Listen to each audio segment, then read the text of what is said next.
स्वागत है आप सभी का फिर से एक नए क्लास के अंदर। और आज का जो हम लोग का क्लास चलने वाला है वो हरियाणा ग्रुप डी के लिए क्लास चलने वाला है। तो अगर आपका भी पेपर आने वाले दिनों में है तो ये क्लास आपके लिए है, क्योंकि इस क्लास के अंदर हम लोग कोई मॉडल पेपर नहीं करने वाले हैं। सारा ऐसा प्रश्न तैयार किया गया है जो कि आपके एग्ज़ाम के लिए संभावित है। सारा ही प्रश्न आपके एग्ज़ाम के लिए संभावित है, आपके एग्ज़ाम में पूछा जा सकता है। तो अगर आप लोग चाहते हो कि इस बार अपनी एक सीट को पक्की करना तो आप लोग एक एक प्रश्न को अपने माइंड में सेट कर लीजिए, एक एक प्रश्न को ध्यान से देखना है। चलिए चलते हैं पहला प्रश्न की ओर। और पहले ही बताता हूं कि हरियाणा जीके से टोटल हम लोगों से 50 प्रश्न पूछा जाएगा। तो हम लोग कोशिश करेंगे कि 25 में से कम हम लोग 24 मार्क्स तो लेकर आएंगे ही आएंगे एग्ज़ाम में।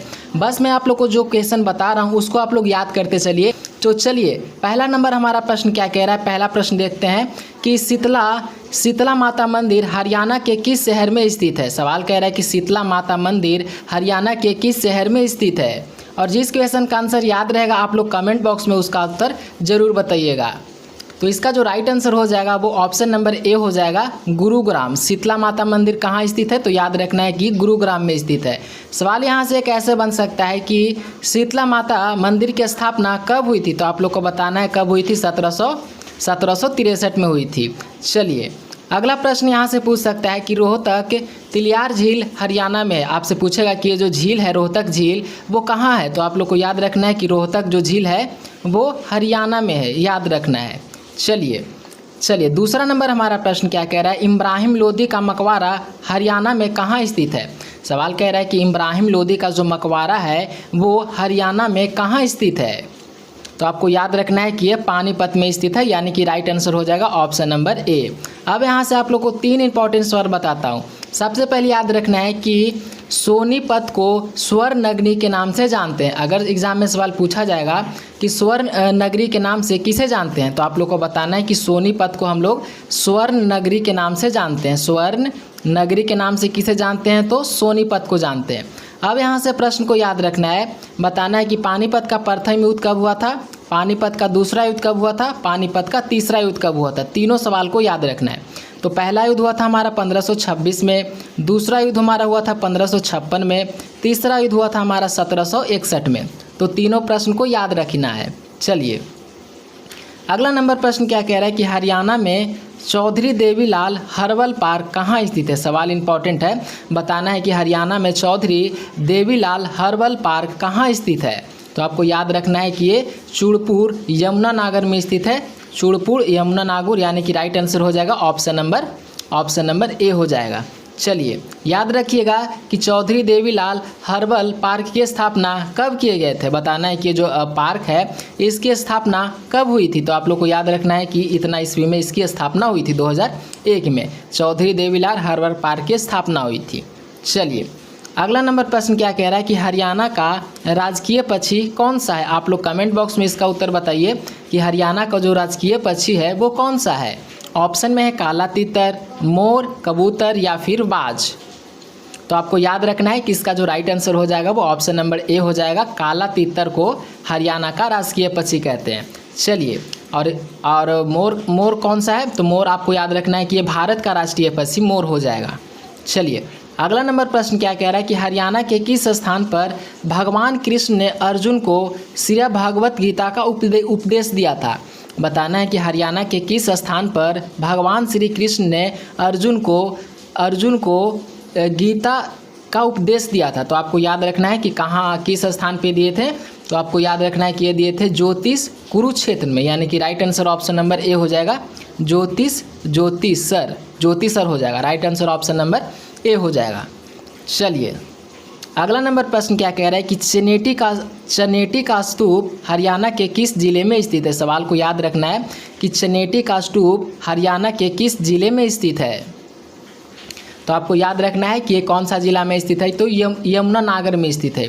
यमुनानगर, यानी कि राइट आंसर हो जाएगा ऑप्शन नंबर ए हो जाएगा। चलिए अगला नंबर हमारा प्रश्न क्या कह रहा है कि हरियाणा का राजकीय वृक्ष कौन सा है। यह भी सवाल इंपॉर्टेंट है, बताना है कि हरियाणा का जो राजकीय वृक्ष है वो कौन सा है। ऑप्शन है पीपल, नीम, बरगद या फिर शीशम। तो उत्तर आप लोग कमेंट बॉक्स में बताइएगा कि हरियाणा का जो राजकीय वृक्ष है वो क्या है, तो पीपल होता है। राइट आंसर हो जाएगा ऑप्शन नंबर ए। चलिए अगला नंबर हमारा प्रश्न क्या कह रहा है कि खिज्र खां का मकबरा हरियाणा के किस जिले में स्थित है। सवाल इंपॉर्टेंट है, बताना है कि खिज्र खां का जो मकबरा है वो हरियाणा के किस जिले में स्थित है। तो आपको याद रखना है कि ये हो जाएगा सोनीपत में स्थित है। राइट आंसर हो जाएगा ऑप्शन नंबर ए। यहाँ से सवाल पूछेगा कि झज्जर को हरियाणा का प्रवेश द्वार किसे कहते हैं। तो याद रखना है कि झज्जर को हरियाणा का प्रवेश द्वार कहते हैं। सवाल पूछा जा चुका है, आगे भी पूछा जाएगा कि हरियाणा का प्रवेश द्वार किसे कहते हैं। तो याद रखना है कि झज्जर को कहते हैं हरियाणा का प्रवेश द्वार। चलिए अगला नंबर प्रश्न क्या कह रहा है कि हरियाणा का सबसे बड़ा कैक्टस गार्डन हरियाणा में कहाँ स्थित है। सवाल इंपॉर्टेंट है, सवाल कह रहा है कि एशिया का सबसे बड़ा कैक्टस गार्डन हरियाणा में कहाँ स्थित है। तो आपको याद रखना है कि पंचकुला में स्थित है, यानी कि राइट आंसर हो जाएगा ऑप्शन नंबर ए। सबसे बड़ा कैक्टस गार्डन हरियाणा के कहाँ स्थित है, तो पंचकुला में स्थित है। चलिए अगला नंबर हमारा प्रश्न क्या कह रहा है, सा चोखा खेरी का मेला हरियाणा के किस जिले में आयोजित होता है। यहाँ पे मेले का बात कर रहा है कि सा चोखा खोरी का मेला हरियाणा के किस जिले में आयोजित होता है। सवाल को याद रखना है। तो आपको याद रखना है कि ये नूत मेवात में आयोजित होता है। नूत मेवात में ये मेला लगता है, यानी कि राइट आंसर हो जाएगा ऑप्शन नंबर बी हो जाएगा।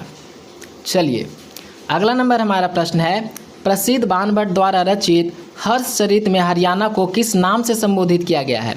सवाल कह रहा है कि प्रसिद्ध बाणभट्ट द्वारा रचित हर्षचरित में हरियाणा को किस नाम से संबोधित किया गया है। तो आपको याद रखना है कि श्रीकंठ जनपद से संबोधित किया गया है। राइट आंसर हो जाएगा ऑप्शन नंबर ए हो जाएगा। चलिए अगला नंबर प्रश्न क्या कह रहा है कि पिंजौर विरासत उत्सव की शुरुआत किस वर्ष हुई थी। सवाल इंपॉर्टेंट है, बताना है कि पिंजौर विरासत उत्सव की शुरुआत किस वर्ष हुई थी। तो आपको याद रखना है कि 2006 में हुई थी, यानी कि राइट आंसर हमारा ऑप्शन नंबर ए हो जाएगा। चलिए 13 नंबर प्रश्न क्या कह रहा है कि हरियाणा का राज पशु कौन सा है। सवाल को बताना है कि हरियाणा का राज पशु कौन सा है। सवाल इंपॉर्टेंट है, तो इसका जो राइट आंसर हो जाएगा वो ऑप्शन नंबर ए हो जाएगा, काला हिरन। Right answer option number A हो जाएगा। चलिए 14 नंबर प्रश्न क्या कह रहा है कि हथनी कुंड बैराज हरियाणा के किस जिले में स्थित है। ये भी सवाल इंपॉर्टेंट है, बताना है कि हथनी कुंड बैराज हरियाणा के किस जिले में स्थित है। तो आपको याद रखना है कि ये यमुनानगर में स्थित है। राइट आंसर हो जाएगा इसका ऑप्शन नंबर ए हो जाएगा। चलिए अगला नंबर प्रश्न देखते हैं, अंतर्राष्ट्रीय सूरजकुंड शिल्प मेला प्रतिवर्ष किस महीने में आयोजित होता है। यहाँ पे अंतर्राष्ट्रीय सूरजकुंड शिल्प मेला की बात कर रहा है कि प्रतिवर्ष किस महीने में आयोजित होता है। ऑप्शन में है फरवरी, जनवरी, मार्च या फिर नवंबर। तो आपको याद रखना है कि ये जो मेला है वो प्रतिवर्ष फरवरी में लगता है, यानी कि राइट आंसर हो जाएगा ऑप्शन नंबर ए। चलिए अगला नंबर प्रश्न क्या कह रहा है कि बाबा रामदेव का संबंध हरियाणा के किस जिले से है। बताना है कि बाबा रामदेव का जो संबंध है वो हरियाणा के किस जिले से है। तो आपको याद रखना है कि महेंद्रगढ़ से है। राइट आंसर हो जाएगा ऑप्शन नंबर ए।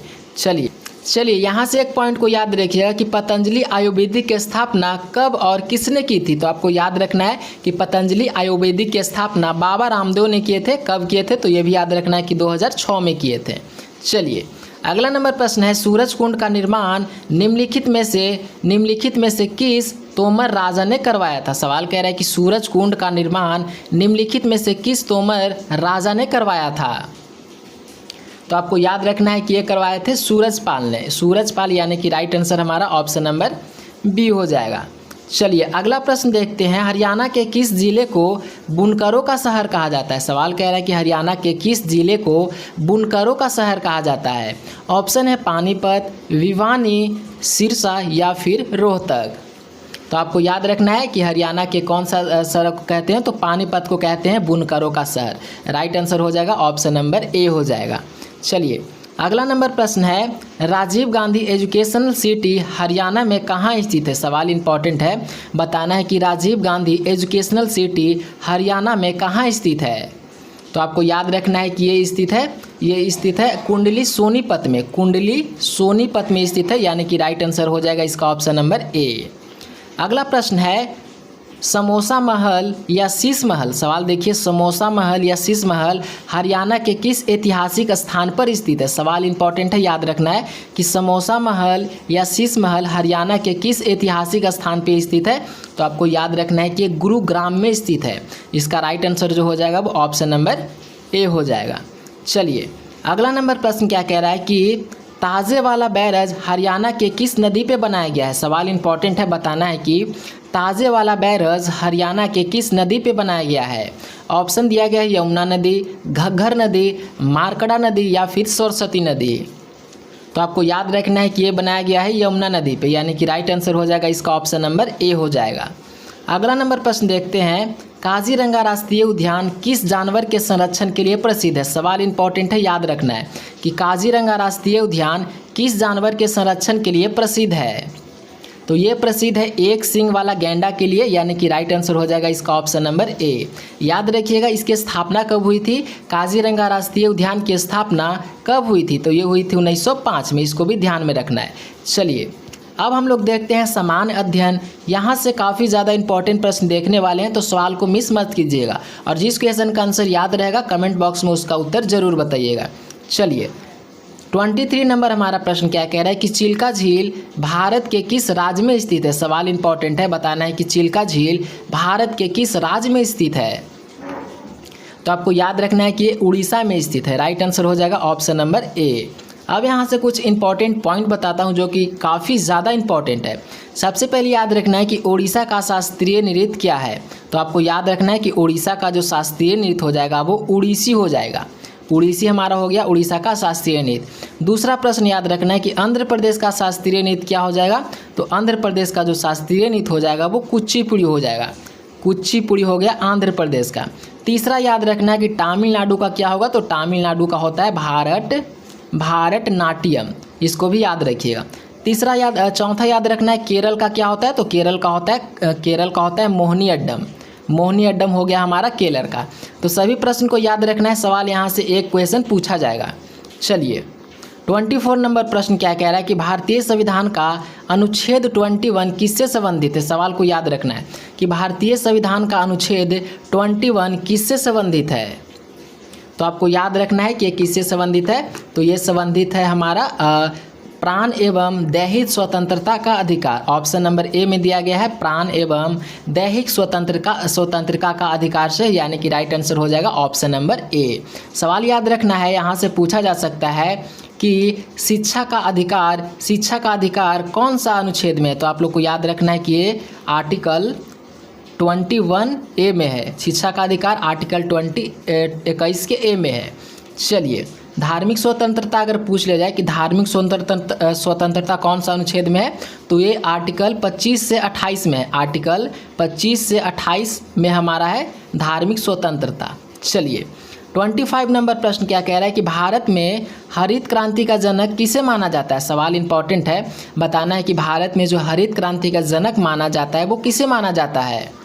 तो आपको याद रखना है कि डॉक्टर एम.एस. स्वामीनाथन को माना जाता है, यानी कि राइट आंसर हो जाएगा ऑप्शन नंबर ए। चलिए अगला नंबर प्रश्न है, हरियाणा में चौधरी बंसीलाल विश्वविद्यालय कहाँ स्थित है। सवाल को याद कर लीजिए। सवाल कह रहा है कि हरियाणा में चौधरी बंसीलाल विश्वविद्यालय कहाँ स्थित है। तो आपको याद रखना है कि ये भिवानी में स्थित है। भिवानी, यानी कि राइट आंसर हो जाएगा इसका ऑप्शन नंबर ए हो जाएगा। चलिए अगला नंबर प्रश्न क्या कह रहा है कि लार किसके पाचन में सहायक होता है। सवाल इंपॉर्टेंट है, बताना है कि लार किसके पाचन में सहायक होता है। तो आपको याद रखना है कि ये वसा का पाचन करता है। राइट आंसर हो जाएगा इसका ऑप्शन नंबर डी। याद रखिएगा प्रोटीन का पाचन कौन करता है। प्रोटीन का पाचन कहाँ होता है। तो आपको याद रखना है कि प्रोटीन का पाचन होता है अमाशय में। प्रोटीन का पाचन कहाँ होता है। तो अमाशय में होता है। लार में क्या पाया जाता है, ये भी सवाल पूछा जाता है कि लार में क्या पाया जाता है। तो आपको याद रखना है कि लार में टाइलिन पाया जाता है और इमाइलेज पाया जाता है। लार में क्या पाया जाता है, पहला तो बताना है टाइलिन और इमाइलेज पाया जाता है, 2 चीज़ पाया जाता है। चलिए अगला प्रश्न देखते हैं, भारत में किसे बैंकों का बैंक कहा जाता है। सवाल इंपॉर्टेंट है, बताना है कि भारत में किसे हम बैंकों का बैंक कहते हैं। तो आपको याद रखना है कि भारतीय रिजर्व बैंक को हम लोग बैंकों का बैंक कहते हैं, जिसका right answer option number A हो जाएगा। सवाल याद रखना है कि भारतीय रिजर्व बैंक की स्थापना कब हुई थी, ये भी सवाल पूछा जाएगा। तो आपको याद रखना है कि भारतीय रिजर्व बैंक की स्थापना 1935 में हुई थी। दूसरा प्रश्न को याद रखना है कि भारतीय स्टेट बैंक की स्थापना कब हुई थी, तो ये हुई थी 1955 में। चलिए अगला प्रश्न देखते हैं, आदर्श वोल्ट मीटर का प्रतिरोधकता कितनी होती है। सवाल को याद रखना है कि आदर्श वोल्ट मीटर का जो प्रतिरोधकता होती है वो कितनी होती है। तो आपको याद रखना है कि इसकी जो प्रतिरोधकता होती है वो असीमित होती है। राइट आंसर हो जाएगा ऑप्शन नंबर सी। चलिए अगला नंबर प्रश्न है, नीति आयोग के पदेन अध्यक्ष कौन होते हैं। सवाल इंपॉर्टेंट है, बताना है कि नीति आयोग के जो पदेन अध्यक्ष होते हैं वो कौन होते हैं। ऑप्शन में है प्रधानमंत्री, राष्ट्रपति, वित्त मंत्री या फिर गृह मंत्री। याद रखना है कि प्रधानमंत्री होते हैं, यानी कि राइट आंसर हो जाएगा ऑप्शन नंबर ए। चलिए अगला नंबर प्रश्न देखते हैं कि सूर्य के सबसे निकटतम ग्रह कौन सा है। सवाल को याद रखिएगा कि सूर्य के सबसे निकटतम ग्रह कौन सा है। तो जो सूर्य का जो सबसे निकटतम ग्रह हो जाएगा वो बुध होता है, यानी कि मरकरी जिसे कहते हैं। राइट आंसर हो जाएगा ऑप्शन नंबर ए हो जाएगा। चलिए अगला प्रश्न देखते हैं कि विटामिन सी की कमी से कौन सा रोग होता है। सवाल इंपॉर्टेंट है, याद रखना है कि विटामिन सी की कमी से कौन सा रोग होता है। तो आपको याद रखना है कि विटामिन सी के जो कमी से होता है वो स्कर्वी होता है, यानी कि राइट आंसर हो जाएगा ऑप्शन नंबर ए विटामिन। और याद रखिए कि रतौंधी किसकी कमी से होता है, ये भी काफ़ी बार सवाल पूछा जा चुका है कि रतौंधी किसकी कमी से होता है। तो ये होता है विटामिन ए की कमी से रतौंधी होता है, ध्यान में रखिएगा। चलिए अब यहाँ से हमारा हिंदी का स्टार्ट हो चुका है क्वेश्चन। हिंदी एवं व्याकरण का क्वेश्चन देखने वाले हैं जो कि आपके एग्जाम के लिए काफ़ी ज़्यादा इंपॉर्टेंट होने वाला है। चलिए पहला नंबर हमारा प्रश्न क्या कह रहा है कि आँखों का तारा होना मुहावरे का सही अर्थ क्या है। काफ़ी सिंपल प्रश्न है, बताना है कि आँखों का तारा होना मुहावरे का अर्थ क्या है। तो इसका हो जाएगा राइट आंसर अत्यधिक प्रिय होना। राइट आंसर हो जाएगा ऑप्शन नंबर ए। चलिए 34 नंबर प्रश्न है, नयन शब्द में सही संधि विच्छेद क्या होगा। सवाल कह रहा है कि नयन शब्द का सही संधि विच्छेद क्या होगा। तो आपको याद रखना है कि इसका जो सही संधि विच्छेद होता है नयन का, वो ने प्लस अन होता है। सवाल इंपॉर्टेंट है, याद रखना है कि नयन का संधि विच्छेद होता है ने प्लस अन होता है, ऐसे लिखा जाता है, याद रखना है। चलिए अगला नंबर प्रश्न है, जिसका कोई शत्रु ना जन्मा हो उसके लिए एक शब्द क्या होगा। सवाल कह रहा है कि जिसका कोई शत्रु ना जन्मा हो उसके लिए एक शब्द क्या होगा। तो आपको याद रखना है कि इसका राइट आंसर हो जाएगा अजात शत्रु। जिसका कोई भी शत्रु ना जन्मा हो उसे हम लोग अजात शत्रु कहते हैं, यानी कि राइट आंसर हमारा ऑप्शन नंबर इसका बी हो जाएगा। चलिए अगला नंबर प्रश्न क्या कह रहा है, उत्थान शब्द का विलोम शब्द क्या होगा, यानी कि उत्थान शब्द का इसमें से विलोम शब्द कौन सा है।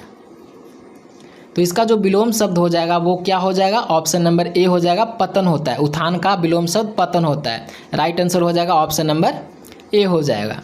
चलिए 37 नंबर हमारा प्रश्न है, पीताम्बर पीला है, वस्त्र जिनका अर्थात श्री कृष्ण में कौन सा समास है। समास से क्वेश्चन पूछ रहा है कि पीताम्बर पीला है, वस्त्र जिसका अर्थात श्री कृष्ण में कौन सा समास है। बहुब्रीहि समास है, कर्मधारय समास है, तत्पुरुष समास है या फिर द्वंद्व समास है। तो आपको याद रखना है कि ये बहुब्रीहि समास हो जाएगा, यानी कि राइट आंसर इसका ऑप्शन नंबर ए हो जाएगा। चलिए 38 नंबर प्रश्न क्या कह रहा है, कवि शब्द का सही स्त्रीलिंग रूप क्या है। आपको बताना है कि कवि का स्त्रीलिंग रूप क्या है।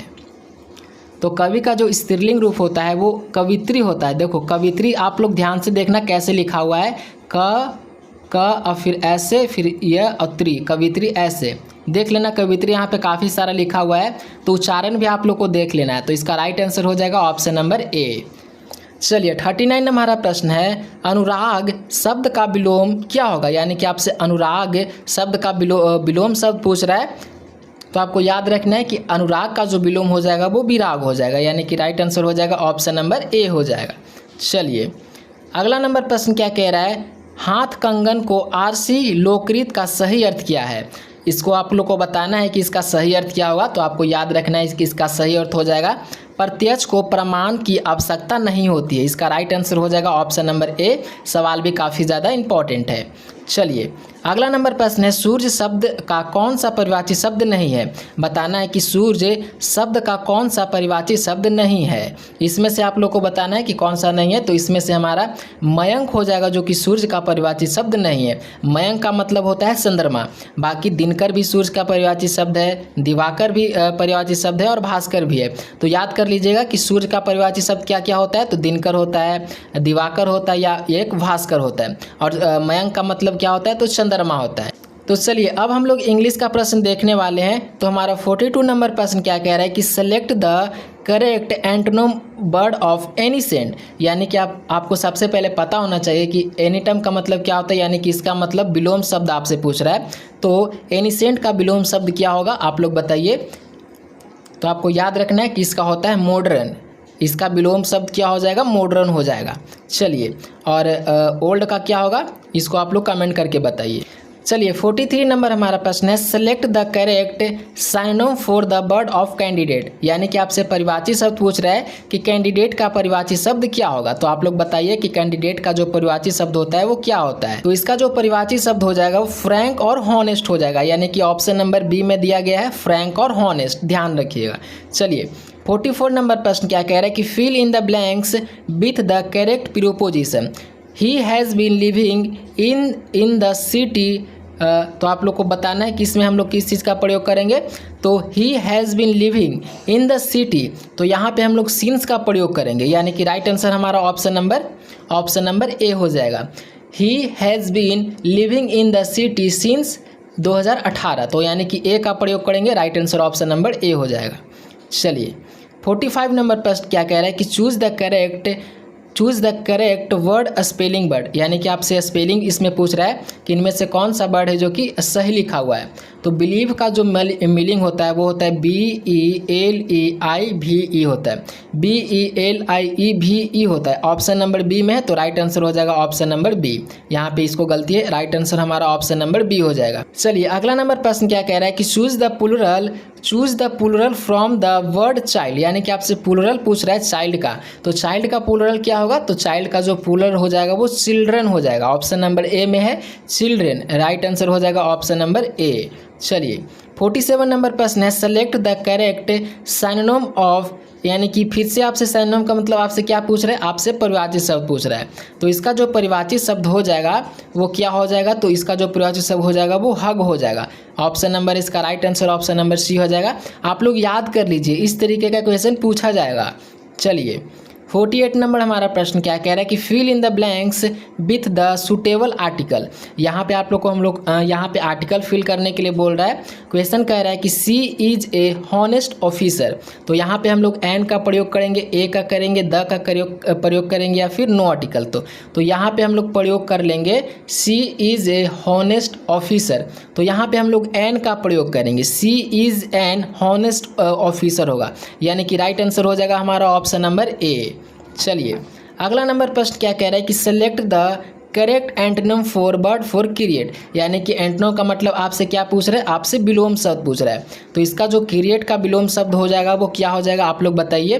तो क्रिएट का जो विलोम शब्द हो जाएगा वो डिस्ट्रॉय हो जाएगा। क्रिएट का मतलब बनाना होता है, डिस्ट्रॉय का मतलब नष्ट करना होता है। यानी कि राइट आंसर हो जाएगा ऑप्शन नंबर ए। चलिए 50 नंबर प्रश्न है, select one word for the first a person who rights book. तो यहाँ पे आप लोग को क्या करना है, a person who writes a book. तो यहाँ पे हम लोग ऑथर का प्रयोग करेंगे। बुक कौन लिखता है, तो ऑथर लिखता है। राइट आंसर ऑप्शन नंबर ए में है, तो राइट आंसर हो जाएगा ऑप्शन नंबर ए। चलिए अब हम लोग गणित का प्रश्न देखने वाले हैं, गणित और रीजनिंग का प्रश्न देखने वाले हैं। तो सारा सवाल को याद रखिएगा और जिस प्रश्न को बनाना नहीं आता है उसको बनाने के लिए सीख लीजिएगा, क्योंकि सारा ही प्रश्न मैंने इंपॉर्टेंट लिया है। चलिए सबसे पहला प्रश्न क्या कह रहा है, यदि किसी आयत की लंबाई 10 सेंटीमीटर है, उसकी चौड़ाई 6 सेंटीमीटर है, तो इसका क्षेत्रफल। तो इसको देखिए, आपको इसको निकालने के लिए आयत का क्षेत्रफल पता होना चाहिए। तो आयत का क्षेत्रफल होता है लंबाई गुने चौड़ाई होता है। तो हमारा लंबाई कितना दिया है, 10 सेंटीमीटर दिया है और चौड़ाई कितना है, 6। इसमें से मल्टीप्लाई कर लेंगे तो हमारा राइट आंसर आ जाएगा ऑप्शन नंबर ए में दिया गया है 16 वर्ग सेंटीमीटर। यानी कि राइट आंसर हो जाएगा ऑप्शन नंबर ए। सवाल को याद रखिएगा और सूत्र को भी याद कर लीजिए। आयत का क्षेत्रफल बराबर सूत्र क्या होता है, तो लंबाई गुने चौड़ाई होता है। चलिए अगला नंबर प्रश्न देखते हैं। यदि 15 वस्तु का क्रय मूल्य इतना 12 वस्तुओं के विक्रय मूल्य के बराबर है तो लाभ प्रतिशत ज्ञात करना है। सवाल कह रहा है कि यदि 15 वस्तुओं का क्रय मूल्य 12 वस्तुओं विक्रय मूल्य के बराबर है तो लाभ प्रतिशत ज्ञात करना है। तो देखो इसको कैसे आप लोग को सॉल्व करना है। तो इसको सॉल्व करने के लिए सिंपल सा मैं बताता हूँ। 15 वस्तुओं का क्रय मूल्य कितना है तो 12। तो सबसे पहले हम लोग 15 माइनस 12 कर लेंगे, बटे में 12 कर लेंगे, फिर हम लोग इंटू 100 कर लेंगे। अब इसको सॉल्व कीजिएगा तो कितना आ जाएगा, इसको सॉल्व कीजिएगा तो 3/2 इंटू 100 आ जाएगा। अब आप लोग इसको सॉल्व कीजिएगा तो इसका राइट आंसर आ जाएगा 25%। इसको आप लोग सॉल्व कर लीजिएगा। 25% ऑप्शन नंबर ए में है तो राइट आंसर हो जाएगा ऑप्शन नंबर ए। चलिए 53 नंबर प्रश्न क्या कह रहे हैं कि एक ट्रेन 72 किलोमीटर प्रति घंटा से चल रही है, मीटर सेकंड में इसकी गति क्या होगा। सवाल कह रहा है कि एक ट्रेन है जो कि 72 किलोमीटर प्रति घंटा से चल रही है, तो इसको मीटर सेकंड में इसकी गति क्या होगा। तो इसको सॉल्व करने के लिए देखो सिंपल सा बताता हूँ। सबसे पहले कितना कह रहा है, एक ट्रेन 72 किलोमीटर प्रति घंटा, तो 72 इंटू 5 कर लेंगे, फिर कर लेंगे 18। अब यहाँ से ऐसे करने के बाद हम लोग फिर कर लेंगे। अब इसको आप लोग सॉल्व कीजिएगा तो इसका राइट आंसर आ जाएगा 20 मीटर पर सेकंड। सॉरी, ऑप्शन नंबर ए में है तो राइट आंसर हो जाएगा ऑप्शन नंबर ए। तरीका देख लीजिए कैसे सॉल्व करना है। चलिए अगला नंबर प्रश्न देखते हैं। दो संख्याओं का अनुपात 3:4 है और उनका योग 70 है, तो छोटी संख्या कौन सी है। तो देखो इसको कैसे सॉल्व करना है। सवाल कह रहा है कि दो संख्या का अनुपात 3:4 है और उसका जो योग है वो 70 है, तो छोटी संख्या कौन सी है। तो इसको सॉल्व करने के लिए देखिए कैसे करना है। 3x + 4x बराबर कितना है 70 है। इतना करने के बाद अब हम लोग कैसे करेंगे 70, तो कितना हो गया 4 और 3 हमारा हो गया 7x हो गया बराबर में 70। फिर हम लोग x बराबर कर लेंगे 70 इंटू 7 कर लेंगे। सिंपल सा प्रश्न है, इसको काट दीजिएगा तो राइट आंसर कितना आ जाएगा। इसका राइट आंसर, इसको कट कर लीजिएगा तो कितना आ जाएगा। इसका राइट आंसर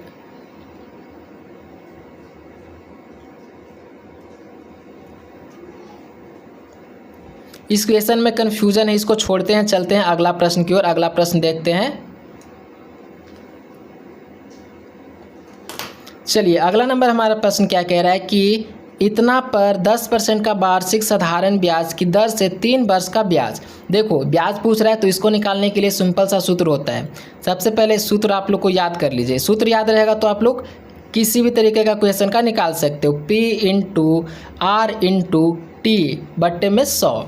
अब सिंपल सा इसको आप लोग सेट कर लीजिए, उसके बाद आपका इजीली इसमें आंसर आ जाएगा। ऑप्शन नंबर ए में है तो राइट आंसर हो जाएगा ऑप्शन नंबर ए। चलिए अगला नंबर प्रश्न है, निम्नलिखित श्रृंखला में से अगला पद ज्ञात कीजिए। इनमें से आपको अगला पद ज्ञात करना है। तो इसको देखिए 5 इंटू 2 करेंगे तो 10 हो जाएगा, 10 इंटू 2 करेंगे तो 20 हो जाएगा, 20 इंटू 2 करेंगे तो 40 हो जाएगा। इसी तरीके से 40 इंटू 2 करेंगे तो कितना हो जाएगा, ऑप्शन नंबर ए हो जाएगा। राइट आंसर इसका हो जाएगा ऑप्शन नंबर ए। चलिए अगला प्रश्न देखते हैं। यदि पेपर को QBQFS लिखा जाता है तो ग्लास को क्या लिखा जाएगा। सवाल कह रहा है कि पेपर को QBQFS लिखा जाता है तो ग्लास को क्या लिखा जाएगा। देखिए एक एक अंक यहाँ पे बढ़ना है। P के बाद क्या आता है, A के बाद जैसे B आता है, P के बाद हमारा Q आता है, तो P में हम लोग 1 जोड़ेंगे तो Q आ जाएगा। A में हम लोग 1 जोड़ेंगे तो कितना हो जाएगा, B हो जाएगा। इसी तरीके से P में हम लोग 1 जोड़ेंगे तो कितना हो जाएगा, Q हो जाएगा। अब इस तरीके से देखिए अब हमारा क्वेश्चन क्या कह रहा है कि ग्लास को क्या लिखा जाएगा। तो ग्लास को लिखने के लिए G में हम लोग अगर 1 जोड़ेंगे तो क्या होगा, फिर हम लोग L में 1 जोड़ेंगे तो क्या होगा, A में 1 जोड़ेंगे तो क्या होगा। आप लोग इसको सॉल्व कीजिए, आंसर आ जाएगा। तो इसका जो राइट आंसर हो जाएगा वो ऑप्शन नंबर ए हो जाएगा, HMBTT हो जाएगा। राइट आंसर हो जाएगा ऑप्शन नंबर ए। सवाल इंपॉर्टेंट है, याद रखिएगा। चलिए अगला प्रश्न देखते हैं। ए का भाई बी सी ए की माता है तो डी सी का पिता है, तो ए का डी से क्या संबंध है। तो इसका जो संबंध हो जाएगा वो क्या हो जाएगा, नाना का संबंध हो जाएगा। नाना देखिए ऑप्शन नंबर कौन सा है, ऑप्शन नंबर ए में है तो राइट आंसर हो जाएगा ऑप्शन नंबर ए। 59 नंबर प्रश्न है। जिस प्रकार बढ़ई का संबंध लकड़ी से है उसी प्रकार दर्जी का संबंध किससे है। तो सिंपल सा प्रश्न है, बढ़ई का संबंध लकड़ी से है तो दर्जी का संबंध कपड़ा से होगा। राइट आंसर हो जाएगा ऑप्शन नंबर बी। चलिए 60 नंबर हमारा प्रश्न है, दिए गए विकल्पों में विषम को चुनिए। यहाँ पे बताना है कि इनमें से विषम कौन सा है। तो इनमें से विषम जो हो जाएगा वो हमारा हो जाएगा गोला, यानी कि ऑप्शन नंबर डी में दिया गया है। बाकी राइट आंसर हमारा ऑप्शन नंबर डी हो जाएगा। तो चलिए आज का हम लोगों ने सारा प्रश्न को कंप्लीट कर लिया है। जितना भी मैंने एनालाइज करके क्वेश्चन तैयार किया गया था वो सारा आप लोगों ने कंप्लीट कर लिया है। तो आप लोग स्कोर बताइएगा कि कितने प्रश्न आपको याद थे, और जो प्रश्न याद नहीं है खास करके हरियाणा जी के जितना भी बताया हूँ उसको आप लोग रट जाइए। चलिए मिलते हैं आपसे अगले क्लास के अंदर।